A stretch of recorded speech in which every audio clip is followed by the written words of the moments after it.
Magluluto ako ng nilaga. Malambot na yung baboy.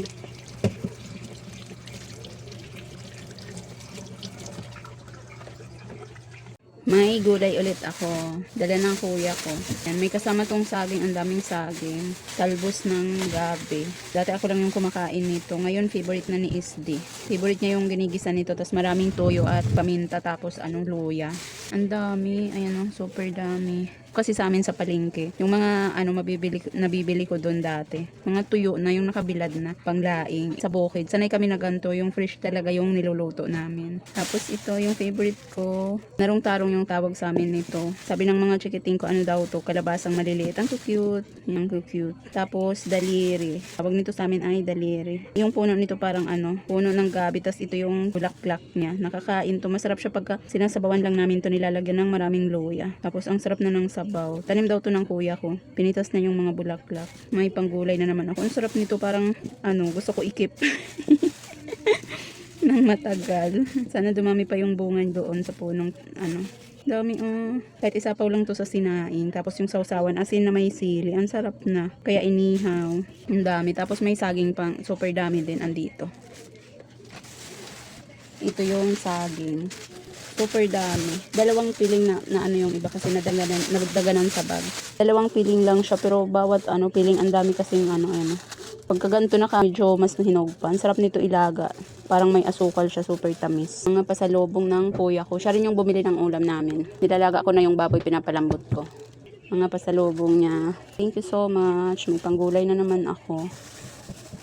Daming saging. Ilalaga ko to. Tapos magpiprito ako ng tuyo.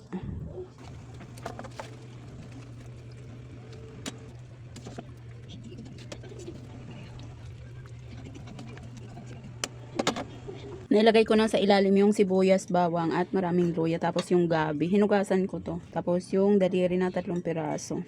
Pagsasabay-sabayin ko na to. Lagay ko dito yung narong-tarong. Tapos asin. Lagyan ko ng siling labuyo. Lalagyan ko mamaya ng seasoning powder. Tapos yun, nakaunting sabaw. Ganun lang namin lutuin to. Luto na yung aking ginisang gulay na sardinas ang sahog. Pagka may udong ako dito sa bahay, udong pinangsasahog ko dito, pero naubusan niya ako. Kaya sardinas. Gusto rin naman to ng mga chikiting ko. Hindi ko gaanong paano ng sabaw para may pang sabaw yung mga bata. Kasi mahilig nga sila sa ulam na may sabaw. Marami tong binili ni Isdi na pangpakbit, hinati ko. Yung kalahati lang muna yung niluto ko. Tapos yung kalahati naman tinabi ko para sa susunod na Kaya bukas lulutuin ko. Lalagyan ko ng saluyot at malunggay. Kasi marami naman na to.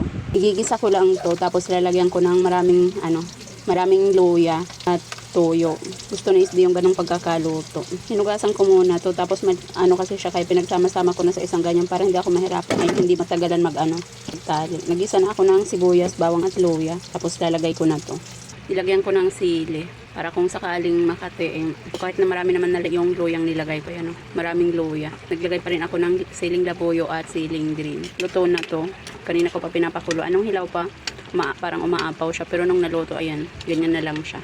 Ilagyan ko to ng maraming luya. Tapos naglagay pa ako dyan ng siling labuyo at siling green. Bihira lang ako makabili ng gantong fresh na dahon ng gabi. Kasi yung nakikita ko palagi dito sa palengke sa banda sa amin, mga nakabilad na. Yung niluto kong gulay, hindi ko na hinati ito kasi papait yung sabaw pagka hinati ko pa yan. Tapos maliliit lang din naman. Doon sa pangpakbit ko, kumuha ako ng okra, sitaw at ampalaya. Nilagay ko dito. Marami akong nilagay na luya. Ganito lang kami magtimpla at magluto ng gantong gulay nung nasa bukid pa kami. Parang normal na ulam lang namin to dati sa bukid kasi halos araw-araw nagluluto kami nito. Nasa paligid lang kasi yung mga gantong gulay. Pero ngayon, dito na ako nakatira.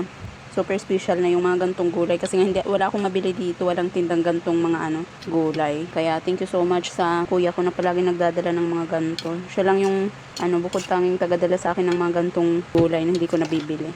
Aming ulam for today, aking nilaga na may kamatis kasi mahilig si Chuchay sa kamatis. Tapos yung pakubit na nilagyan ko ng sardinas. Ginisang dahon ng gabi at ito, dahon din ng gabi, ito nilagyan ko ng sitaw, okra, ampalaya, tsaka itong narong-tarong yung tawag sa amin. Dala to ng kuya ko, ito, pati ito. Siya yung nagdala niya lahat.